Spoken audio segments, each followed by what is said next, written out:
Hi everyone, this is Grammar, and today's topic is present perfect. Now a lot of people say, present perfect gives me a headache. It's difficult to understand, it's difficult to use. As you're going to see, it's not. Okay, first thing I'm going to tell you is that we use the present perfect for three different uses, okay? And the first one is here. When we talk about a past action at an unspecified time. So in other words, I say that something happened, but I don't say when. Okay, now remember, for the present perfect, you need your auxiliary have, which could be have or has. Now, I wrote down here, when we use have, I have, you have. Over here on this side, we have, you have, they have. And when we use has third person singular. He has, she has, it has. Okay, so let's go to our first example. I have gone scuba diving. So I'm going to use have. Remember my verb in past participle. So I have gone scuba diving. But I'm not saying when. Here, you don't know when I went scuba diving. And I'm not going to tell you. Okay, now let's imagine we have a question. Well, I'm simply going to use my auxiliary here at the beginning. And I would say, I would start with have, and this is a different question, but have you been to Los Angeles? Okay, so we start with our auxiliary, then we have our pronoun you, then we have our past participle, right there, been, and then we have to Los Angeles. So here my question is, have you been to Los Angeles? And a possible answer could be either short answer, yes, I have, or no, I haven't. Okay, now let's imagine we're not using I, we're using a different person. Let's imagine we're going to say, let's say Tom. Okay, so if I say Tom, Tom now is he, third person singular. So instead of have, I'm going to say has. So in this sentence, I could say, Tom has gone scuba diving. Now, if I want to make a question using the third person singular, well, let's do the same thing. Instead of you, let's use here Bob, let's imagine. Now, Bob, remember, is third person singular, he. So instead of have, I'm going to say has. Has Bob been to Los Angeles? And in my answer, of course, I would also have to change here that pronoun. Instead of saying yes, I have, because the question is about Bob, he, I would say yes, he has in affirmative or in negative. Can you guess it? Right. Yes, we're going to say no, he hasn't.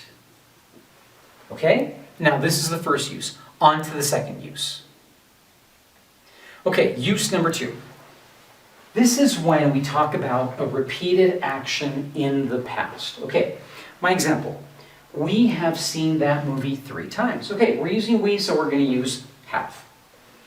Again, I have my auxiliary and my verb in past participle. So we have seen that movie how many times? 3 times. Repeated actions in the past. Okay, now let's imagine we have a question. Okay, how many times have you been to LA? Remember, LA, Los Angeles. So, how many times have you been to LA? A possible response could be, I've been to LA twice. Remember, twice is 2 times. Or, I've never been to LA. Let's remember, if we have I'm going to use have. And here I have contractions for you now. Here and here. Why? Because contractions are a very important part of American English especially. So, I've been to LA twice. Or, I've never been to LA. Now, let's remember that if we have third person singular, your auxiliary verb is going to change. So let's imagine instead of we have Liz. Elizabeth, it could be a nickname for Elizabeth, Liz. So if I have Liz, this is third person singular, she. So now my verb is going to be has, if I'm not using a contraction. So Liz has seen that movie 3 times, repeated action. Or if we have a question, how many times, if I want to ask about Liz instead of you, well then I also have to change my auxiliary there. And how many times has Liz been to LA? Again, possible response could be, instead of I, we can say she, and with my contraction, she's been to LA twice, or we can say, again, she's never been to LA. Okay? Now, I said there are 3 uses, so 1 more to go. Here we go. And number 3. This is for actions that started in the past and continue now. So an action that started in the past and continues now. Here I have an example for you. They have studied English for 1 year. Let's remember we're using they, so they have. Here I don't have a contraction, but we can use contractions. They have studied English for 1 year. This is an action that started in the past, continues now, and this is duration, 1 year. Now let's take a look at a possible question. How long have you lived in your city? Well, the question is for you, with you. Let's remember, we're using have here. Can't use a contraction because it's at the beginning, before the pronoun. So my question is simply, how long have you lived in your city? A possible answer is, I've lived here for 10 years. So, as we can see, this is an action that started in the past and continues now. So, we could say that this was, this time here is 10 years. Or we could say, I've lived here since 2009. So here I'm going to use since for a specific point in time, 2009. And I'm going to use for if I'm talking about a duration, okay? So one more time, just to make sure this is clear. The question, how long have you lived in your city? Possible response could be, I've lived here for 10 years, or I've lived here since 2009. Now let's remember, we also have third person singular. So, oops, lost my marker. Instead of saying they have studied English for 1 year, I can say maybe something like John. So if I say John, let's remember I change my have, right? I need to use has. So John has studied English for how long? For 1 year.